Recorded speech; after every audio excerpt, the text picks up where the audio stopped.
సర్వేలు గ్రామ పంచాయతీని అన్ని విధాలుగా అభివృద్ధి చేసుకుందామని బీఆర్ఎస్వి మునుగోడు నియోజకవర్గ అధ్యక్షులు నల్లప్రాజు రమేష్ అన్నారు. యాదాద్రి భువనగిరి జిల్లా నారాయణపురం మండలం సర్వేలు గ్రామంలో పెద్ద ఎత్తున యువకులు ప్రచారం నిర్వహించారు. గతంలో బీఆర్ఎస్ పార్టీ చేసిన అభివృద్ధి దృష్టిలో పెట్టుకుని నల్లప్రాజు పద్మస్వామి బ్యాట్ గుర్తుపై ఓటు వేసి సర్పంచ్ను గెలిపించుకున్నట్లయితే అన్ని రంగాల్లో అభివృద్ధి చేసుకుందామని అన్నారు. ఈ ప్రచారంలో యువకులు పెద్ద సంఖ్యలో పాల్గొన్నారు. సందర్భంగా సర్వేలు గ్రామంలో బీఆర్ఎస్ పార్టీ బలపరిచినటువంటి అభ్యర్థి నల్లపరాజు పద్మస్వామి గారి ప్రచారంలో భాగంగా ఈరోజు సర్వేలు గ్రామంలో వాడకు ఇల్లుకి పద్మస్వామి గారికి ప్రభంజనం సృష్టిస్తున్నారు. పద్మస్వామి గారికి మేము మా అమూల్యమైన ఓటు వేసి భారీ మెజార్టీతో గెలిపిస్తామని చెప్పి సర్వేలు గ్రామంలో ప్రతి ఒక్కరు అంటున్నారు. ముఖ్యంగా యువత కూడా ప్రతి ఒక్కరు యువకులు ప్రతి ఒక్కరు సర్వేలు గ్రామంలో మేము నల్లపరాజు పద్మస్వామి గారి బ్యాట్ గుర్తుపైన ఓటు వేసి సర్వేలు గ్రామంలో 300 నుంచి 400 ఓట్ల మెజార్టీతోని గెలిపిస్తామని ఈరోజు ప్రచారంలో ప్రతి ఒక్కరు పాల్గొనడం జరిగింది. అలాగే నల్లపరాజు పద్మస్వామి గారు ఈ రాష్ట్రంలో పింఛన్లు ఇయ్యక ముందుకే మా తల్లిదండ్రులకు మా నాయనమ్మలకు ముసలి వాళ్లకు ఆ రోజులలోనే పింఛన్లు ఇచ్చిండు నల్లపరాజు స్వామి గారు అని చెప్పి, నిరుపేదలకు పింఛన్లు ఇచ్చిండని చెప్పి గర్వంగా ఈరోజు ఈ ప్రచారంలో ప్రతి ఒక్కరు ఇంటింటికి వాళ్ళు చెప్పడం జరుగుతూ ఉన్నది.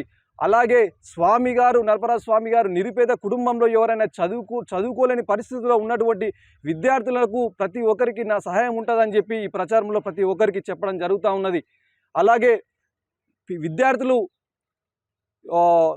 4th క్లాస్ అయిపోయిన విద్యార్థులు 5th క్లాస్ కొరకు ఎంట్రన్స్ ఎగ్జామ్ రాసిన వాళ్ళు ఫెయిల్ అయినా కానీ వాళ్ళకి తల్లిదండ్రులు లేనటువంటి సెమీ అర్ఫన్ వాళ్లకు సెక్రటరీ ఆఫీస్లో ఉన్నటువంటి సెక్రటరీ గారితో మాట్లాడి ఇక్కడ ఉన్నటువంటి గురుకుల పాఠశాలలో సీటు కూడా ఇప్పించే ప్రయత్నం చేస్తానని చెప్పడం జరుగుతూ ఉంది.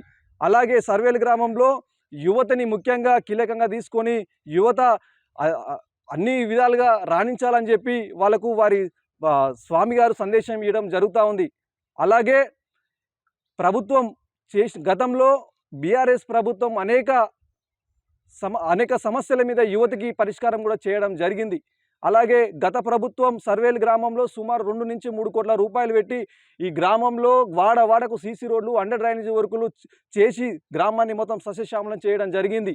అలాగే గతంలో మన బీఆర్ఎస్ ప్రభుత్వం కూసుకున్న ప్రభాకర్ రెడ్డి గారు 18 కోట్ల రూపాయలు పెట్టి దేశంలోనే మొట్టమొదటి పాఠశాల అయినటువంటి గురుకుల పాఠశాలకు 18 కోట్ల రూపాయలు పెట్టి ఈ గ్రామాన్ని స్కూల్ని దేశం నలుమూలలా చూసే విధంగా కార్పొరేట్ లెవెల్లా ఉండే విధంగా ఇక్కడ బిల్డింగులు కూడా ఏర్పాటు చేయడం జరిగింది. ఇలా చూసుకున్నట్టయితే బీఆర్ఎస్ ప్రభుత్వంలో అనేక అభివృద్ధి కార్యక్రమాలు చేయడం జరిగింది.